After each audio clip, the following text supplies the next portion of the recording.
할렐루야. 할렐루야. 네, 하나님을 예배하는 자리, 하나님 앞에 마음을 내려놓고 우리의 소원을 아뢰는 자리, 또 하나님의 약속이 성취되는 자리, 금요일 밤입니다. 이 금요 기도에 참석한 우리 성도님들에게 하나님께서 한없는 은혜와 평강을 허락하여 주시기를 소망합니다. 또한 선포되어지는 말씀을 통해서 우리 마음에 기도의 열망이 다시 불같이 일어나기를 주님의 이름 간절히 기원합니다. 여러분 미국 가보셨습니까? 가보신 분 계신가요? 우리 목사님께서는 미국에서 오셨지만 저는 미국을 한 번도 못 가봤습니다. 그래서 미국을 다녀오신 분들 보면 참 부러워요. 어떻게 생겼을까? 제가 미국에는 한 번도 안 가봤지만 미국에 총 52개의 주가 있는 걸 압니다. 여러분도 아시죠? 그 미국에 있는 총 52개의 주에는 각각 그 주를 상징하는 그런 상징하는 것들이 있다라고 합니다. 로고들이 있다고 하는데요. 뉴욕에서 2시간 정도 떨어진 거리에 펜실베니아라는 주가 있습니다. 이 펜실베니아 주의 로고는 갈매기입니다. 그래서인지 몰라도 펜실베니아에서는 갈매기가 그려진 티셔츠를 입고 사람들이 많이 걸어 다닌다고 해요. 물론 저는 한 번도 안 가봐서 잘 모릅니다. 그냥 그렇다고들 하더라고요. 근데 왜 펜실베니아를 상징하는 이 로고가 갈매기일까? 그것을 찾아보다가 일화를 찾게 되었습니다. 펜실베니아의 로고가 갈매기로 이렇게 정해진 이유가 있다라고 합니다. 펜실베니아의 청교도들이 처음 이렇게 아메리카에 이 신대륙에 도착을 했죠. 그러면서 펜실베니아에 자리를 잡고 하나님께 예배하며 씨를 뿌리고 벼 농사를 지었습니다. 어느덧 시간이 흘러서 벼를 추수할 시기가 되었어요. 신대륙에 와서 마음껏 하나님을 믿으면서 마음껏 하나님을 예배할 수 있음에, 또한 그렇게 예배하는 중에도 이렇게 귀한 추수할 곡식들을 주심에 하나님 앞에 감사하며 기뻐하던 그들이었습니다. 그런데 어느 날 헤아릴 수도 없는 많은 메뚜기들이 밭에 내려앉은 거예요. 그러면서 그 잘 익은 곡식 나달들을 메뚜기들이 파먹기 시작합니다. 사람들이 화들짝 놀라서 메뚜기들이 이제 쫓기 시작하는 거예요. 그런데 그 메뚜기가 얼마나 많았던지 쫓아도 그 메뚜기가 사라지지 않는 겁니다. 사람들이 낙심하고 이거 어떻게 하지 하고 있을 때 어느 한 곳에서 땡 종소리가 울리는 거예요. 어디였겠습니까? 교회였습니다. 교회에서 종소리가 울리자 갑자기 무슨 종소리지 하면서 한 사람 두 사람 교회로 모이기 시작을 했습니다. 교회로 사람들이 많이 모였을 때 그 종을 친 사람이 이렇게 이야기합니다. 여러분, 우리 모두 하나님께 기도합시다. 합심해서 하나님의 도우심을 간구합시다. 같이 기도해요. 이성적으로 생각해 보면 지금 밖으로 나가서 메뚜기 떼를 잡아야지 기도로 메뚜기 떼를 잡겠다는 것은 말이 되지 않습니다. 하지만 당시 청교도들은 종을 친 사람의 말을 따라서 예배당에 모여서 합심해서 기도했습니다. 하나님 도와주십시오. 저 메뚜기 떼가 사라지게 하여 주십시오. 그렇게 기도를 마칠 즈음 갑자기 밖에서 시끄러운 소리가 들리는 거예요. 그래서 사람들이 밖에 이렇게 나가보는 겁니다. 나가서 봤더니 수많은 갈매기 떼가 밭에 내려앉아서 곡식의 나달을 파먹고 있는 메뚜기들을 막 잡아먹고 있는 겁니다. 이 메뚜기를 갈매기가 얼마나 많이 잡아먹었는지 먹으면서 대변을 볼 정도로 갈매기가 많이 앉아서 그 메뚜기들을 다 잡아먹은 겁니다. 갈매기로 인해 남은 곡식들을 보존할 수 있었습니다. 그리고 그 이듬해에는 더 많은 풍년을 이루었습니다. 왜냐하면 메뚜기를 잡아먹으면서 갈매기가 쌌던 그 대변들이 비료가 되어서 더 많은 곡식을 맺게 했다라는 것입니다.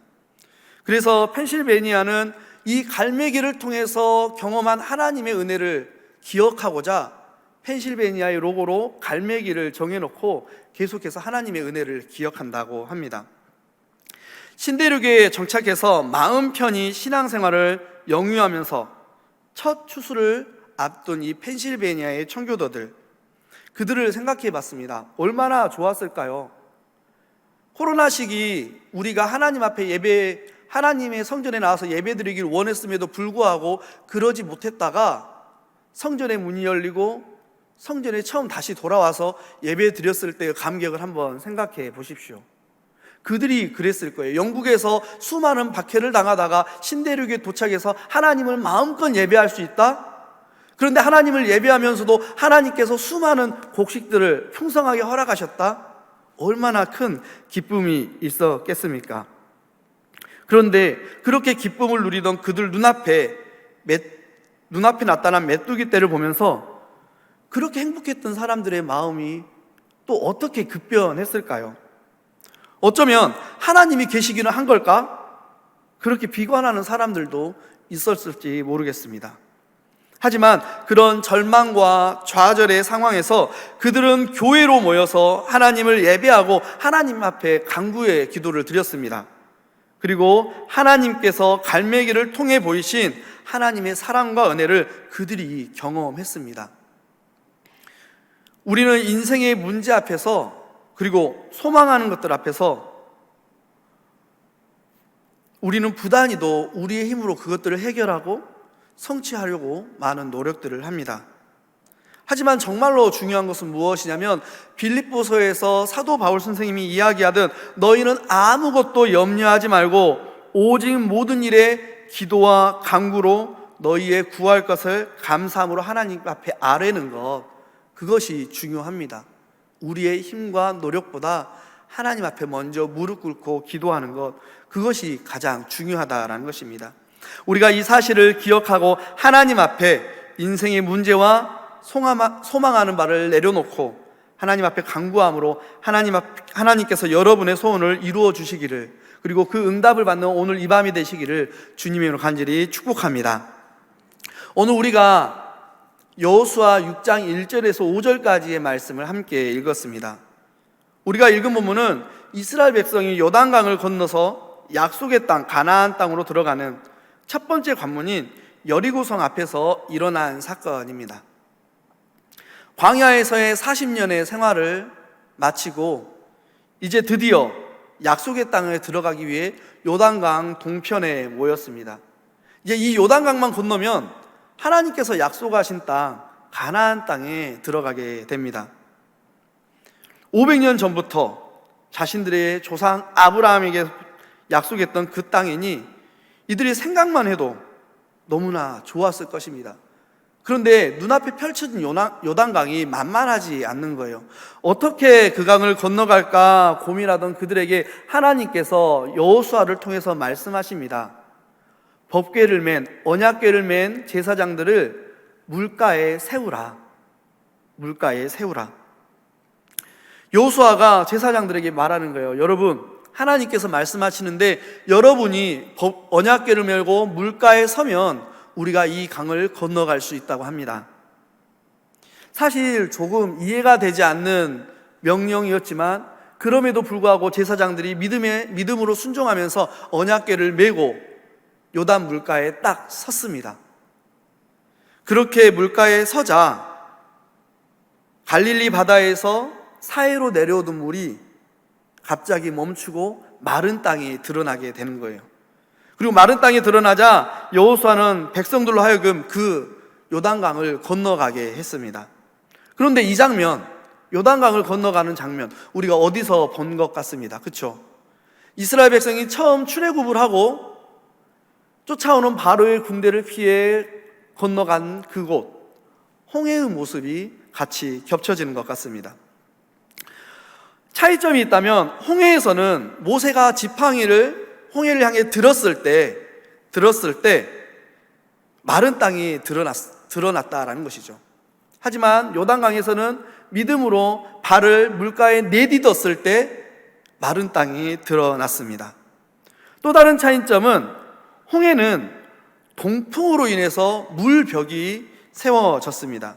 즉 홍해 한가운데를 바람이 가르고 그 바람으로 인해 물벽이 이렇게 세워졌다라는 거예요. 하지만 요단강은 갈릴리 바다에서 흘러내려오던 물이 제사장들이 발을 담갔던 곳을 기점으로 해서 오른쪽에서 딱 멈춘 거예요. 물들은 계속 내려옵니다, 여전히. 하지만 물이 멈춘 거예요. 그러다 보니 이쪽 벽에 물벽이 세워지는 거죠. 하지만 반대쪽은 계속해서 물이 흘러가는데 위에서 흘러내려오는 물이 없으니까 마른 땅이 되었습니다. 그러한 차이점이 있어요. 하지만 이러한 차이점을 다 덮을 만한 공통점이 한 가지 있습니다. 그것은 하나님께서 그들로 하여금, 이스라엘 백성으로 하여금 홍해를 건너게 하셨고 요단강을 건너게 하셔서 생명의 땅으로 그들을 옮겨주셨다라는 사실입니다.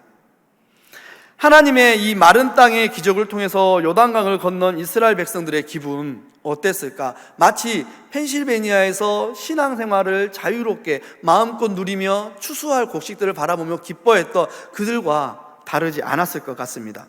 환호 지르면서 약속의 성취의 기대감으로 한껏 흥분도 되었을 것입니다. 그런데 요단강을 건넌 그들 앞에 가나안 땅을 정복하기 위한 그 첫 번째 관문인 여리고라는 성이 떡하니 자리 잡고 있었습니다. 여리고, 이 여리고 성은 최고와 최저라는 별칭을 가지고 있습니다.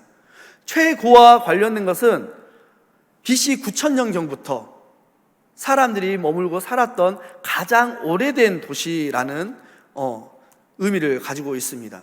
또 최저라는 것은 해수면, 해발 고도가, 그러니까 해수면보다 250m나 낮은 곳에 이 도시가 세워져 있었다라는 것이에요. 이게 무슨 말이냐면 우리가 이 여리고성을 떠올릴 때 큰 광야, 그렇죠? 큰 광야 한가운데에 여리고성이 이렇게 딱 자리 잡고 있는 것을 떠올리기가 쉽습니다. 그런데 여러분 그림에서 보시다시피, 그림에서 보셔야 되는데요. 네, 그림에서 보시다시피 여러분 보실 때 저를 보실 때 제 오른편이 지중해고요.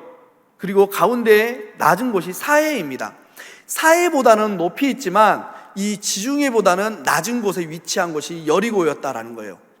그러니까 우리가 여리고 이 광야 가나안 땅을 생각할 때 평지가 아니라 예루살렘을 향해 올라가는 얕은 구름과 같은 지역, 이곳이 바로 가나안 땅이었다라는 것입니다. 그리고 그 지역의 첫 입구에 여리고성이 떡하니 자리 잡고 있었습니다. 여리고성을 마주한 이스라엘 백성들이 놀랄 수밖에 없었습니다. 그리고 절망할 수밖에 없었어요. 그도 그럴 것이 어떤 기쁨, 드디어 요단강을 건너 땅을 차지하자 하고 흥분된 상태에서 갑자기 큰 절망이 닥치면 일반적인 절망의 그 강도보다 더 큰 강도의 절망을 맞이하기 때문에 기분이 가라앉을 수밖에 없었습니다. 이스라엘 백성들이 그랬어요. 사람의 생각으로는 도무지 이 성을 점령할 수 있는 방법이 떠오르지 않았습니다. 여러분도 아시다시피 여리고성은 이중 성벽으로 구성이 되어져 있습니다. 여러분의 이해를 돕고자 이렇게 그림을 보면은요, 여리고성은 두 개의 성벽으로 구성이 되어 있고 맨 안쪽에는 일반인들이 살았고 그 안쪽 성벽 바깥쪽에, 바깥 성벽과 안쪽 성벽 사이에 하층민들이 살았다라고 해요. 그리고 성벽의 구조는 한쪽에 구석에 있는 그림처럼 이중 구조입니다. 오르막길에 이중 구조로 성벽이 조성이 되어져 있다는 거예요. 그렇기 때문에 이 성벽을 뛰어넘는 것이 쉽지 않았고, 그래서 여리고성은 공성전을 치렀을 때 한 번도 패한 적이 없는 성이었습니다. 그러한 성에서 여리고 백성들이 문을 걸어 잠그고 공성전을 준비하고 있었습니다. 눈앞에 장애에 절망하고 있을 때 하나님께서 여호수아에게 말씀하십니다. 내가 저 성과 저 용사들을 너의 손에 붙이겠다, 너의 손에 넘겨주겠다 말씀하셔요. 그리고 그 성을 점령할 수 있는 방법을 알려주시는데, 우리가 잘 알다시피 6일 동안 침묵 가운데 여리고성을 매일 한 바퀴씩 도는 것, 그리고 7일째가 되었을 때는 그 여리고성을 7바퀴 돌고 그 이후에 제사장들이 양각 나팔을 불 때 큰 소리로 외치는 것, 그러면 여리고성을 무너지고 그 성을 너에게 넘겨주겠다. 이성적으로 생각해 보면 도저히 말도 안 되는 공략법입니다. 하지만 여호수아는 이스라엘 민족에게 하나님께서 말씀하신 대로 선포했습니다. 그리고 지시했습니다. 또 이스라엘 백성들은 여호수아를 통해서 선포되어진 그 하나님의 말씀에 순종하면서 하나님께서 지시하신 대로 하셨습니다. 그랬더니 정말로 여리고성이 무너지고 이스라엘 백성들이 손쉽게 그 성을 점령할 수가 있었습니다. 우리가 너무나 자주 듣고 자주 접했던 여리고성 이야기입니다. 그래서 마음 편히 이렇게 듣고 쓱 지나가는 경우들도 왕왕 있습니다.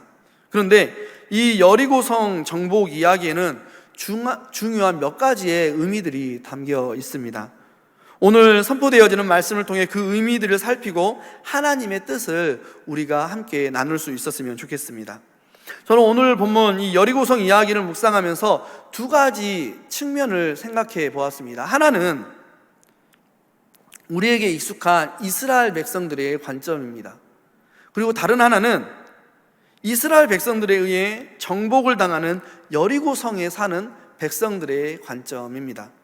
먼저 여리고성 안에 있는 그 여리고 백성들의 관점에서 여리고성 정복 이야기를 한번 살펴보겠습니다.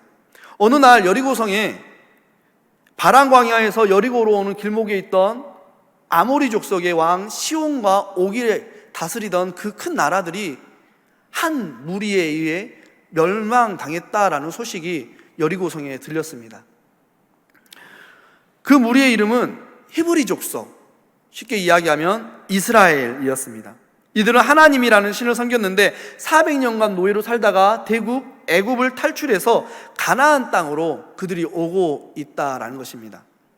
본문 1절에 이렇게 기록이 되어져 있어요. 본문 1절 우리 같이 한번 읽어보겠습니다. 같이 읽습니다. 시작. 이스라엘 자손들로 말미암아 여리고는 굳게 닫혔고 출입하는 자가 없더라. 여리고성의 백성들은 아모리의 시온과 옥이 이끄는 나라들을 물리친 이 족속, 그 족속이 요단강을 건너 자신들에게 온다라는 소식을 듣게 됩니다.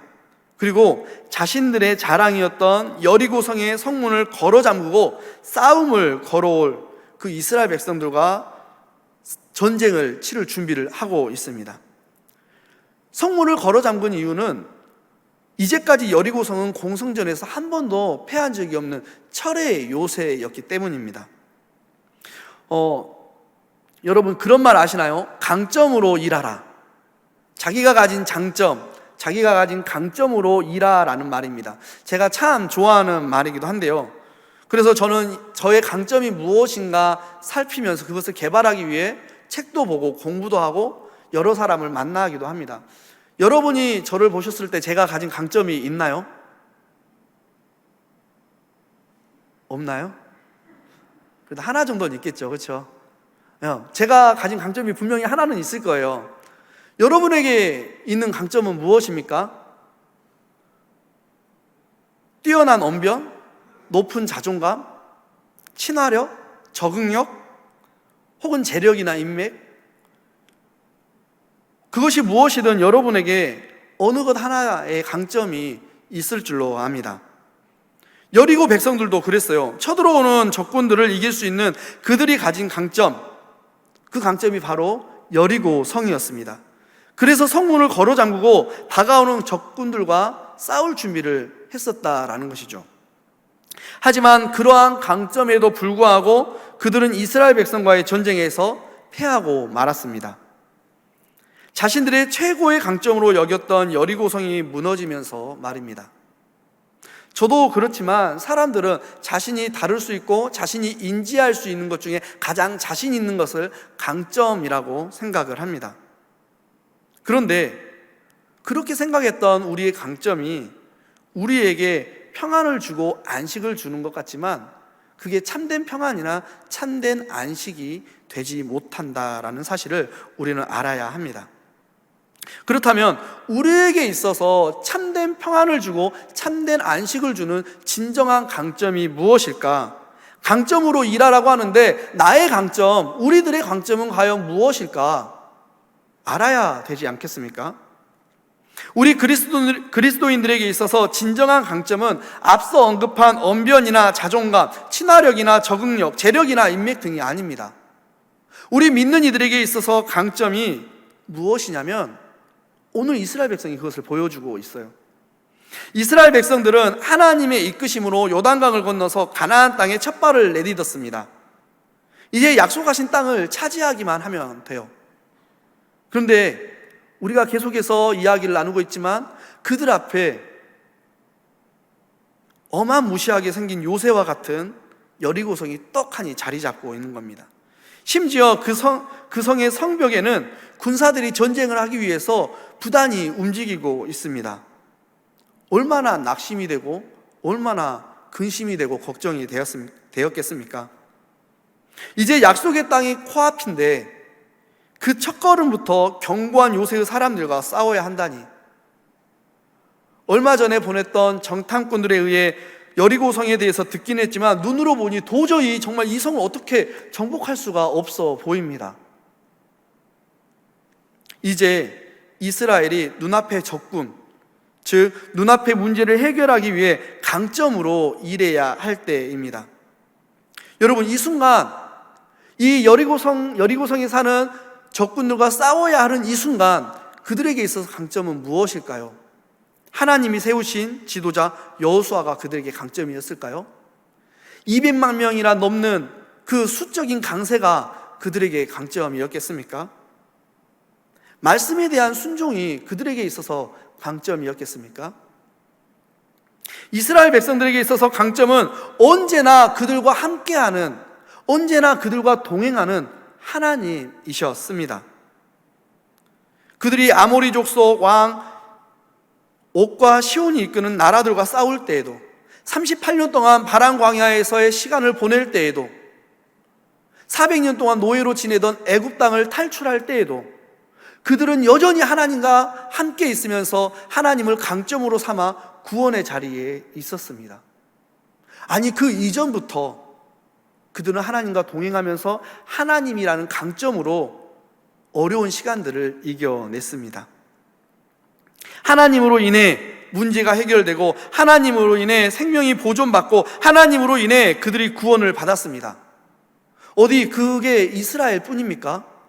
이 자리에 앉아서 하나님을 예배하는 저도, 이 자리에 앉아서 하나님 앞에 기도의 제목을 가지고 나온 여러분도 하나님과 매 순간 동행하면서 하나님이라는 강점으로 인생의 여정을 걸어오지 않으셨습니까? 하나님이 우리의 강점이 되실 때, 하나님께서 우리의 강점이 되어주실 때 우리의 문제가 해결되어지고 우리의 생명이 보존되어지고 우리가 구원을 누릴 수가 있었지 않습니까? 하나님께서 우리의 강점이다, 하나님만이 나의 강점이다, 이 사실을 기억할 때 강점이신 하나님께서 하시는 말씀에 귀를 기울일 수가 있고요, 하나님만이 나의 강점이다라고 고백할 때 하나님의 말씀에 순종할 수가 있는 것입니다. 오늘 이스라엘의 강점이 되어주시는 하나님께서 하나님이 우리의 강점입니다 라고 고백하는 이스라엘에게 말씀하십니다.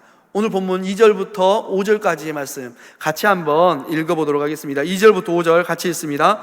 여호와께서 여호수아에게 이르시되 보라, 내가 여리고와 그 왕과 용사들을 내 손에 넘겨 주었으니 너희 모든 군사는 그 성을 둘러 성 주위를 매일 한 번씩 돌되 엿새 동안 그리하라.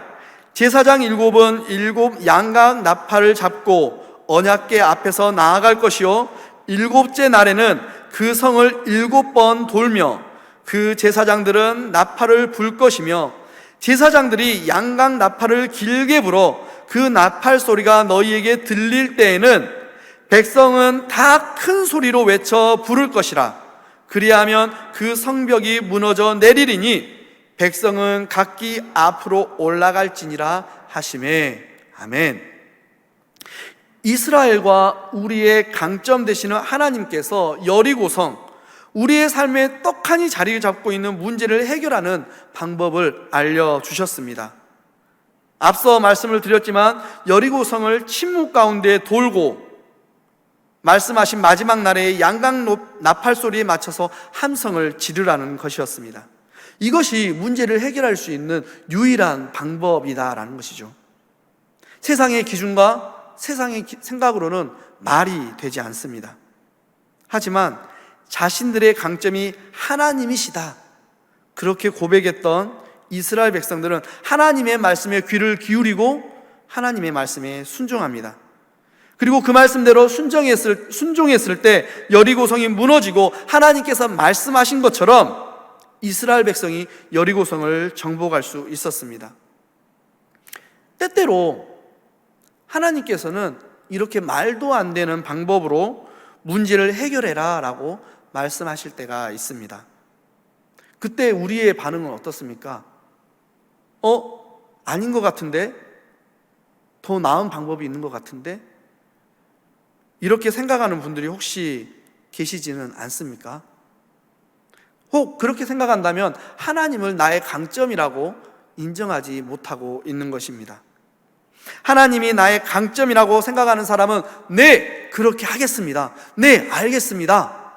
그렇게 선포하며 순종함으로써 강점이신 하나님이 일하실 수 있는 자리를 내어드립니다.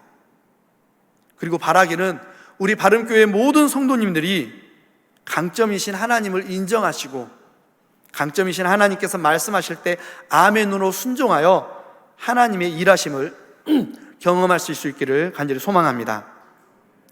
여리고성 앞에서 이스라엘 백성들은 그 성을 정복하기 위해 자신들의 강점이신 하나님께 구합니다. 그리고 그들의 강점 되신 하나님께서 이스라엘 백성들에게 문제를 해결할 여리고성을 공략할 방법을 알려주셔요. 그게 2절부터 5절까지의 말씀, 구체적으로 하면 3절부터 5절까지의 말씀인데요, 제가 오늘 본문을 묵상하면서 가장 많이 생각한 것은 이 3절부터 5절의 말씀을 우리의 삶에 어떻게 적용할 수 있을까였습니다. 그리고 이 마음을 가지고 본문을 묵상하고 기도하던 중에 제 마음에 주시는 감동이 있었는데 바로 이것입니다. 우리 3절 말씀 한번 읽어볼까요? 3절 읽습니다. 시작. 너희 모든 군사는 그 성을 둘러 성 주위를 매일 한 번씩 돌되 엿새 동안 그리하라. 3절 말씀에 성 주위를 한 번씩 돌되 엿새 동안 그리하라 라는 말은 하나님을 예배하라 라는 감동으로 제게 다가왔습니다. 문제 앞에 섰을 때 그 문제를 해결하기 위해 우리가 가장 먼저 해야 할 것은 그 문제를 해결해 보려고 우왕좌왕하는 것이 아닙니다. 오히려 나의 강점이 되시며 문제를 해결할 능력이 있는 하나님 앞에 나와서 하나님을 예배하며 하나님의 도우심을 구하는 것입니다. 예배를 통해서 그 문제가 내게 주시는 의미가 무엇인가를 묻고 깨닫는 것이 가장 먼저 우리가 해야 할 일입니다. 예배를 통해서 문제 앞에서 하나님을 의지하는 법을 배워야 하는 것이 우리가 문제를 마주했을 때 가장 먼저 해야 하는 것입니다. 여리고성이라는 문제 앞에서 쳐들어가는 것이 아니라, 그 문제 안으로 쳐들어가는 것이 아니라 그 성 주위를 6일 동안 침묵 가운데 돌라라는 하나님의 메시지는 바로 그러한 행위를 통해, 그렇게 하나님을 기억하는 것을 통해 하나님의 도우심을 구하고 눈앞에 있는 여리고성이 나의 영혼과 우리 민족의 영혼과 삶 속에 어떤 의미를 갖는가, 이것을 통해서 하나님은 무엇을 말씀하고 계시는가를 깨달으라는 시간이었습니다. 그리고 그 문제, 여리고성을 헤쳐나가기 위해 하나님을 의지해야 한다는 것을 가르치시기 위해 하나님께서는 침묵하며 그 성을 6일 동안 돌아라 라고 말씀하셨다라는 것입니다. 그리고 이어지는 4절과 5절, 특별히 4절 하반절과 5절 상반절을 함께 한번 읽어보도록 하겠습니다. 4절 하반절과 5절 상반절입니다. 7째 날에는 그 성을 7번 돌며 그 제사장들은 나팔을 불 것이며 제사장들이 양각 나팔을 길게 불어 그 나팔 소리가 너희에게 들릴 때에는 백성은 다 큰 소리로 외쳐 부를 것이라. 그리하면 그 성벽이 무너져 내리리니. 아멘. 4절과 5절에서 예배를 통해 하나님을 의지하며 문제를 해결하기 위한 가장 중요한 방법이 언급되어져 있습니다. 제사장은 나팔을 불고 사람들은 일제히 그 나팔 소리에 맞춰서 크게 소리를 지르라는 것이었습니다. 오늘날로 이야기하면, 오늘날 우리 교회 모습으로 생각을 하면, 예배를 드린 이후에 기도의 시간에 인도자는 큰 소리로 찬양하고 기도를 인도하고, 회중석에 앉은 성도님들은 그 인도자와 맞추어서 함께 큰 소리로 하나님 앞에 간구하는 것, 그것이 문제를 해결하고 여리고성을 무너뜨리는 유일한 열쇠가 된다라는 것입니다. 여기서 중요한 것은 제사장만 나팔을 불러서도 안 되고, 또 백성들만 소리쳐서도 안 된다라는 것입니다. 그렇게 해서는 여리고성이 무너지지 않고 우리의 삶의 문제가 해결되어지지 않는다라는 거예요. 인도자만 열심히 부르짖고 혼자 기도해서는 문제가 해결되지 않습니다. 성도님들 개개인 나 혼자만 하나님 앞에 부르짖어서는 문제의 해결에 한계가 있습니다. 하나님께서 오늘 이야기합니다. 양각 나팔 소리에 맞춰 일제히 큰 소리로 부르짖어라. 오늘 우리가 하나님 앞에 나왔습니다. 오늘 제가 들려드린 이야기가 너무나 뻔하고 너무나 쉬운 이야기일지도 모르겠습니다. 하지만 이 뻔하고 이 쉬운 이야기가 어쩌면 우리가 가장 하기 힘들어하는 그러한 이야기일지도 모르겠습니다.